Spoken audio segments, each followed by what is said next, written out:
সকাল ৬টা বাজে উঠে তারপরে মাইক্রোতে চড়ে বসলাম। রওনা দিয়ে ফেললাম। রওনা দিয়ে চলে যাচ্ছি বনশ্রী। বনশ্রী থেকে যাব হচ্ছে মাদার টেক।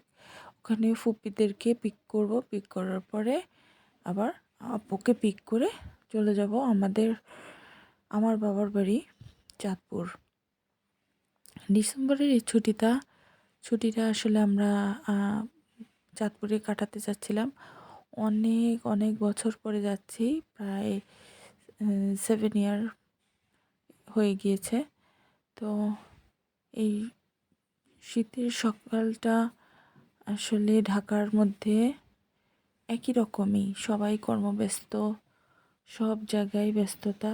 সকাল হোক দুপুর হোক যেই রকমই হোক না কেন, সব ব্যস্ততার মধ্যে এই ঢাকা শহরটা আসলে কেটে যায়। কিন্তু হাতিরঝিলে আপনি কিছুটা অন্যরকম ভিউ দেখতে পাবেন। যেমন কুয়াশা রোদের একটা খেলা, খুব সুন্দর লাগে দেখতে এবং এনজয় করার মতো একটা জায়গা বলতে গেলে খুবই সুন্দর। হালকা ঠান্ডা পড়ছে। মাইক্রোর মধ্যে অবশ্য ঠান্ডাটা একটু বেশি লাগে। ওখান হাতিরঝিল দিয়ে বনশ্রী ঢুকবো। বনশ্রী থেকে তারপরে আমরা মাদার টেক চলে যাব। মোটামুটি বাড্ডার যে ব্রিজ, ওখান থেকে নেমে গেলাম। নেমে এই যে চলে আসলাম বনশ্রী থেকে চলে আসলাম মাদার টেক। ফুপিদেরকে রিসিভ করার জন্য রাসেল আর রায়ান গিয়েছে। তাদের ব্যাগপত্র সব কিছু নিয়ে চলে আসবে। এর মধ্যে রায়ার আব্বানিও ঘুম থেকে উঠে গিয়েছে, বিভিন্ন প্রশ্ন করতেছে যে কে আসবে, তোমার কে হয়, আমরা কেন বসে আছি। কারণ সে ঘুম থেকে উঠেই দেখতেছে যে মাইক্রোটা বন্ধ করে বসে আছি আমরা। এই তো সবাই চলে আসলো। তো আসার পরে আমার 3 ফুপি এবং আমার ফুফাতো বোন, ছোট ফুপির মেয়ে, সবাই মিলে বসে গেলাম। বসে রওনা দিয়ে ফেললাম। রওনা দিয়ে আপুকেও পিক করে নিলাম, ওইটা আর তোলা হয়নি। তারপরে কুমিল্লার একটি হাইওয়েতে, মেঘনার পরেই আমরা একটা হাইওয়েতে রেস্টুরেন্টে সবাই মিলে নাস্তা করলাম। ফুপিদেরকে অবশ্য ফুপিদের এত করে নেওয়া হয়নি স্ন্যাপটা। তারপরেও সবাই মিলে বসে খাওয়া দাওয়া করতেছি। রাব্বানিও আমার কিছু ছবি তোলার জন্য, ভিডিও করার জন্য অস্থির হয়ে গিয়েছে। সবাই কথা বলতেছি, খাইতেছি। এটাও রাব্বানির তোলা। তারপরে খাওয়া দাওয়া শেষে সবাই আবার মাইক্রোতে ওঠার জন্য রওনা দিছি। এই যে সবাই রেস্টুরেন্টটা ঘুরে ঘুরে দেখতেছে কে কী করতেছে না করতেছে। এখানে সকাল সকালে আচারের এই পসরাগুলো আসলেই খুব লোভনীয়। বাচ্চাদের জন্য এই খেলনাগুলো অনেক লোভনীয়, কিন্তু আমরা বাচ্চাদেরকে কোনো খেলনা টেলনা বা হাবিজাবি খাওয়াইনি, শুধুমাত্র প্লেন নাস্তা করা হয়েছে। এই তো আবার রওনা দিয়ে ফেললাম। তবে আমাদের পৌঁছাতে অনেক দেরি হয়ে গেছিলো, কারণ হঠাৎ করে প্রায় জ্যাম পড়ে যাচ্ছিল। এই জ্যামের কারণে আমাদের আসলে যেখানে 3.5 ঘন্টা লাগার কথা, 3.5 ঘন্টা বা 4 ঘন্টা হওয়ার কথা, সেখানে হয়ে গেছিলো একদম 6 ঘন্টা। বুঝেন কি অবস্থা একটা মাইক্রোর মধ্যে বসে থাকতে থাকতে। অবশ্য আমাদের বোর লাগেনি, ফুপিরা ছিল, রাসেল ছিল, সবাই মিলে গল্প করতে করতে বিভিন্ন ধরনের স্মৃতিচারণ করতে করতে আসলে আমরা যাচ্ছিলাম। এই ব্রিজের থেকে আমি নদীর যে ভিউটা, এটা তোলার অনেক চেষ্টা করলাম কিন্তু হয়নি। রাব্বানি আমরা খাচ্ছে, ওর আমড়াটা খুব পছন্দ, একটু টক মিষ্টি আমড়াটা হয়, সেজন্য খাচ্ছে। সবাই রাব্বানিকে দেখতেছে, কারণ ও সবার ছোট। আস্তে আস্তে আমরা গ্রামের মধ্যে ঢুকে যাচ্ছি। গ্রামের অনেক রাস্তা নতুন হয়েছে, অনেক রাস্তাই নতুন নতুন রাস্তা হয়েছে। মানে মেইন রাস্তার থেকেও আমরা ভিতরের রাস্তাগুলো দিয়ে অনেক নতুন রাস্তা হয়েছে। আসলে আমার দেখা হয়নি, কারণ আমি বলেছিলাম যে আমি অন্তত 7 বছর পরে আসলে যাচ্ছি এভাবে আপুর সাথে, ফুপিদের সাথে বাড়িতে। আসলে আমার শ্বশুরবাড়ি ব্রাউনবাড়ি হওয়াতে চাঁদপুরে যাওয়াটা আসলে হয়ই না, কিন্তু এবার হয়েছে, রাসেলের সময় হয়েছে এবং আমার আব্বুও বলল যে চলো। তো সব কিছু মিলিয়ে দেখলাম একদম ছুটি, এবং রাসেলেরও ছুটি, আপুরও মিলাদ পড়ানোর জন্য ছুটি নিয়েছে অফিস থেকে। তো সব মিলিয়ে একদম পারফেক্ট একটা সময় হয়েছে আমাদের ঘোরাঘুরির জন্য। রায়ান সামনের দিকে বসে এই ভিউগুলো তুলতেছিল। এইগুলো রায়ানেরও ক্যামেরা সামনে ও একটু কমই আসে, কিন্তু ওর চারপাশের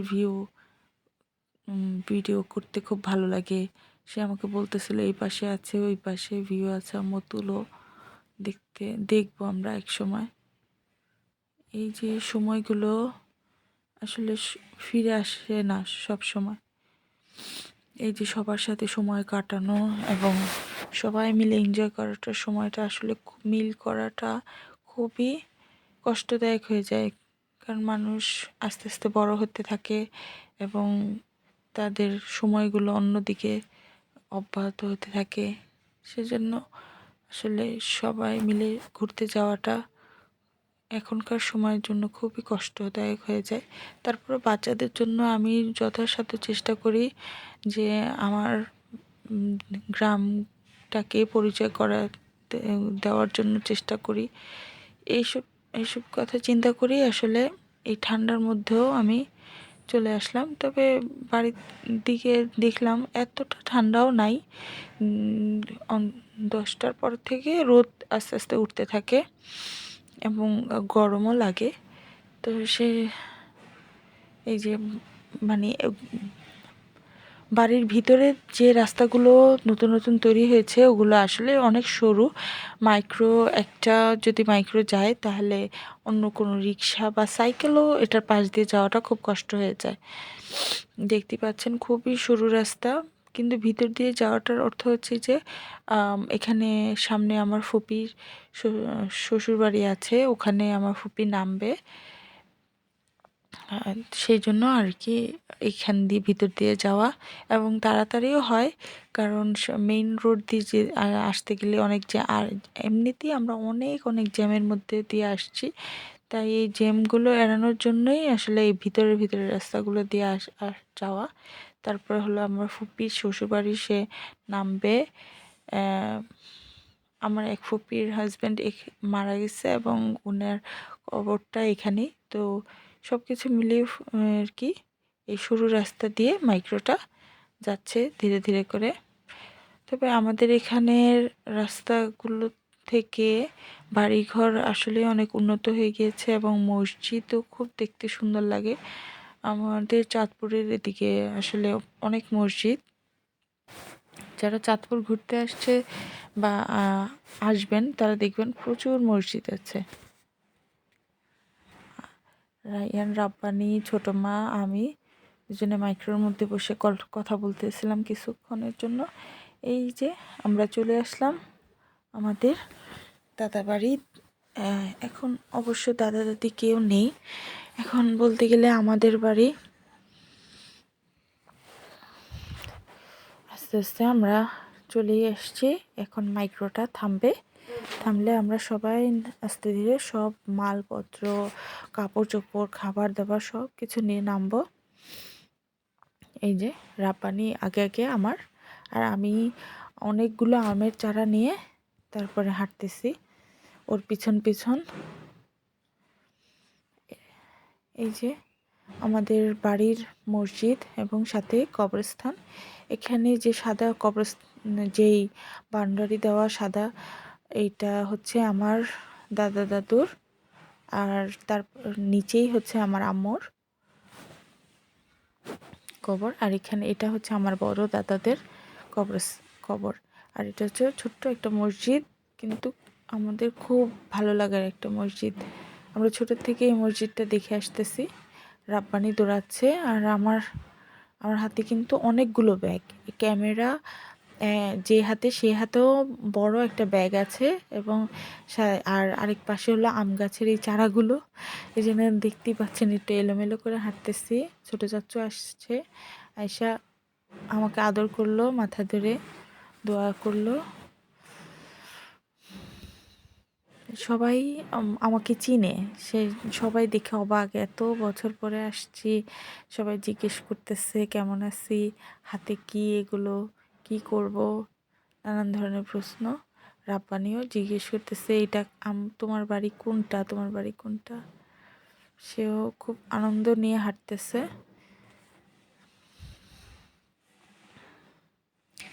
এই পাশেরটা, এই যে চলে আসলাম আমাদের বাড়িতে। আমার দাদা বাড়ি এবং আমাদের বাড়ি সব মিলিয়ে এই যে সেই টিনের ঘর, আধা পাকা টিনের ঘর। এটা আমাদের দাদাই করেছেন সেই ঘর। এই ঘরটা এখনো আছে, আমরা ভাঙিনি এখনো। এটা আমার দাদার ঘর। আপু বাইরে দাঁড়িয়ে আছে, আবিয়াস আমার ভাই ও ভিতরে ঢুকলো। একটা অন্যরকম একটা শান্তি, অন্যরকম একটা ঘ্রাণ এই ঘরগুলোর মধ্যে ঢুকলে আসলে। আমার থেকে ও ফুপিদের অনেক ভালোবাসার এই ঘরগুলো। ছোটো মা, আবিয়াস, রাব্বানি সবাই মিলে আমরা হাসাহাসি করতেছিলাম, কথা বলতেছিলাম। রাব্বানি জিজ্ঞেস করতেছে আম্মু এটা কার বাসা? তা আমি বললাম এটা তোমার নানা ভাইয়ের বাসা, আর আমার হচ্ছে দাদা ভাইয়ের বাসা। তো এই যে এটা হচ্ছে খাবার ঘর। এই কিছু ফার্নিচার আছে আমার আম্মুর হাতের, আবার কিছু ফার্নিচার আমার দাদুর হাতের। অন্ধকার, তো আমি রায়ানকে বললাম যে জানলাটা খুলে দাও, আমি ভালো করে ভিডিওটা করে ফেলি, কারণ এই ভিডিওগুলো হচ্ছে আমাদের স্মৃতি আসলে। এই যে একটু করে দেখা যাচ্ছে, এখানে আরও একটা জানালা আছে, ওটা খুললে একদম পুরোপুরি ফর্সা। ঠিক আছে, এই যে রায়ান দাঁড়িয়ে আছে। রায়ানও অনেক রকম প্রশ্ন করতেছে, কারণ রায়ানও অনেক বছর পরে আসলো। সেও নানান ধরনের প্রশ্ন করতেছে আমাকে। আম্মু এখানে কেন এখন আর কেউ থাকে না? তোমার দাদা দাদু চলে যাওয়ার পর কেন তোমরা থাকো না? নানা ভাইয়া কেন থাকে না? এইসব আর কি। আবিয়াস আর রাব্বানি দুজনে মামা ভাগিনা মিলেও অনেক কথা বলতেছে। এই ঘরগুলো, এই গাছগুলো আসলে অনেক স্মৃতি, অনেক ভালোবাসা, অনেক দুঃখ, অনেক হাসি কান্না, সব কিছু মিলিয়ে আমার ভালোবাসা।